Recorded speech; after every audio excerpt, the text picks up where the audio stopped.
গেছে বাসর ঘরে যাইয়া আপনার বিবির কাছে বলছে, বিবি একটা ব্লাউজ দাও, ব্লাউজ নিয়েছে, এক শাড়ি দাও, শাড়ি দিচ্ছে, শাড়িটা নিয়ে সরাসরি চাচার কাছে চলে আসছে। চাচা আপনি শাড়ি চাইছেন আর ব্লাউজ চাইছেন, এই যে হলো শাড়ি, এইটা হলো ব্লাউজ চাচা, এইটা নিয়ে বাদান সুন্দর করিয়া আপনার ওই শাড়ি ব্লাউজে বাদান আগুন ধরা দিছে।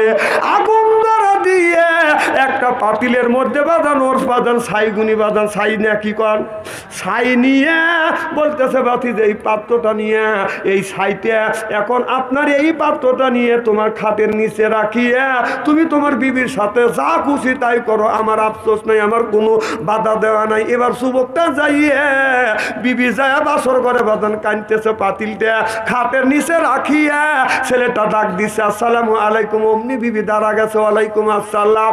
বিবি যখন বিবি রে তুমি আমার সামনে আসো, বিবি যখন সামনে আসছে ছেলেটা বিবির কপালে একটা চুমো দিয়ে বলে কুব্বালা, আপনার গালে চুমো দিছে, কুব্বালাতি খাতনি, কুব্বালা দি ইয়ে দি, কুব্বালা দি রেসবি, কুব্বালা দি আয়না আইনি, চাই জায়গা চুমো দিছে।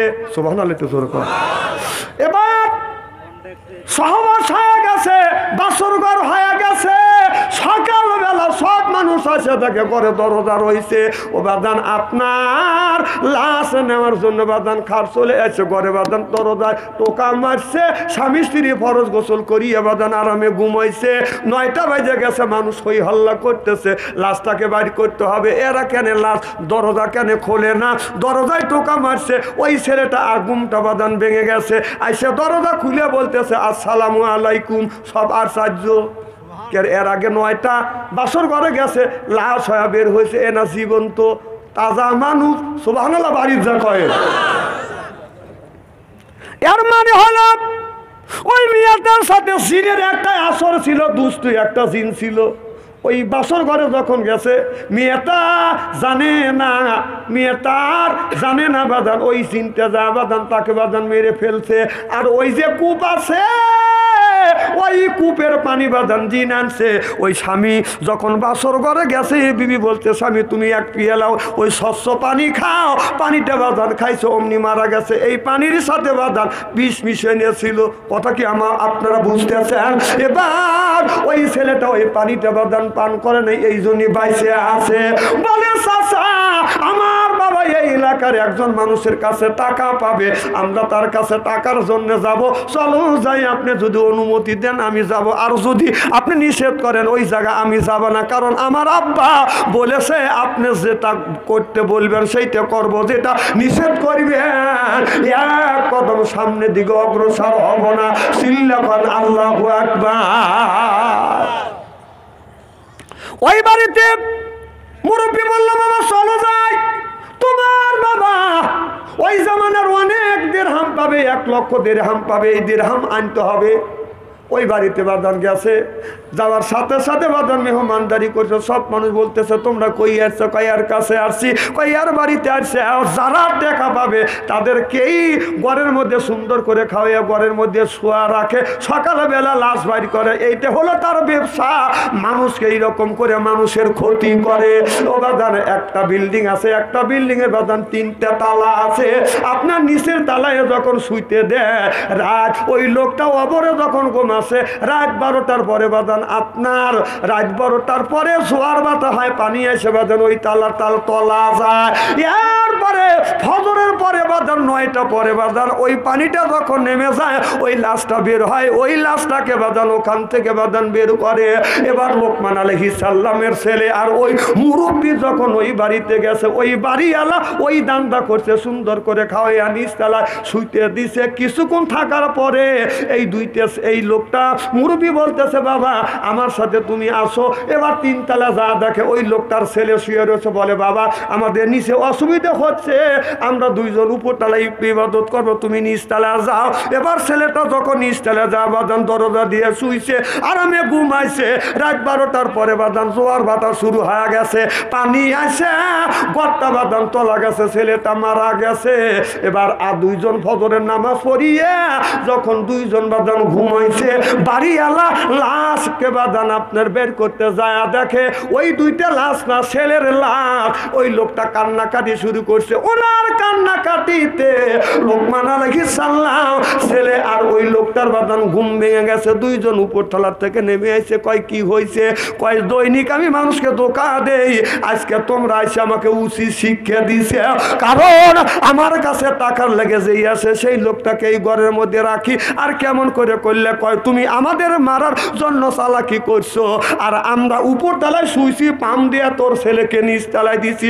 এত মানুষের মার কোল খালি করছে, তার কলিজা ফাইটে গেছে, বাবার বুক খালি করছে, বুক ফাইটে গেছে। দেখ এখন তুই বুক ফাটা। সুবহানাল্লাহ, একটু জোরে কর। এদিনই মানুষের কষ্ট দিও না। আমাদের দেশে একটা গরিব মানুষ যদি সাইড সাইডে ঘর দেয়, আর একজনকে কেড়ে ও সাইড সাইডে ঘর দিল, উৎস কোথায়? হ্যাঁ, কামাই করে কোত্থেকে এত টাকা পাইলো কোনে? বেবা কুৎস করে, মানে ওর পেট ফুলতেছে, কথা কয় না। একজন যদি 1 বিঘা জমি কেনে, আর একজনের পেট ফুলে, কেড়ে ও এত টাকা দিয়ে জমি কিনতে, ওনা বড় লোক হয়ে গেল, পরেটা দিয়ে তোমার ভালো লাগে না? একটা লোক যদি একটা ঘর দেয়, আপনি যা তাকে বুদ্ধি দিবেন, ভাই করেন, আল্লাহ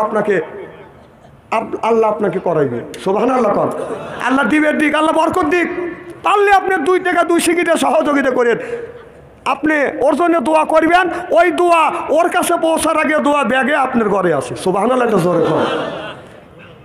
একজন ব্যক্তি ইচ্ছা করেছিল জীবনে যদি বিয়ে করি, গোড়ায় সরিয়ে বিয়ে করবো। কিসে সরিয়া? গোড়ায় সরিয়ে বিয়ে করিবে। প্রথম যুবকটা যখন বড় হয়ে গেছে, বিয়ে যেদিন ঠিক হয়ে গেছে, গোড়া আলাদা বলতেছে, ভাই দেন আপনার গোড়াটা দেন, গোড়ায় সরিয়ে আমি বিয়ে করবো, আমি নিয়ত করছি। এবার ছেলেটা বলতেছে, এবার গোড়া আলা বলতেছে, ভাই জান আমার গোড়াটা দেওয়া যাবে না, বিয়ের জন্য আমি গোড়া দেই না। ছেলেটা হাইটিয়া যাবাদান বিয়ে করছে। বিয়ে করিয়া নিয়ে সামনে হলো সবে বরাত। সবে বরাতের মধ্যে আপনার ওই মসজিদে যাইয়া সবে বরাতের নামাজ পড়ি, আল্লাহর কাছে হাত তুলে বলে, আল্লাহ সবে বরাতের দিন তুমি মানুষের দোয়া কবুল করো, তুমি নাকি নিচের আসমানে নামে আসো। আল্লাহ আমার জীবনের শখ ছিল আমি গোড়ায় সরে বিয়ে করব, কিন্তু আমি গোড়া আল্লাহর কাছে গোড়া চাইলাম, আল্লাহ ও গোড়া দেয় না। ও আল্লাহ তোমার কাছে দরখাস্ত করি, আমি ফজর নামাজ পড়ে বাড়ির যায়া যেন শুনতে পারি গোড়া আল্লাহর গোড়া মারা গেছে। আর কথা কি বুঝতেছেন? বিয়ে করবে, গোড়া নিয়ে যাবে, উনি দেয় নাই, সেদিন বদদোয়া করতেছে, আল্লাহ ওর জানি গোড়া মরিয়া যায়।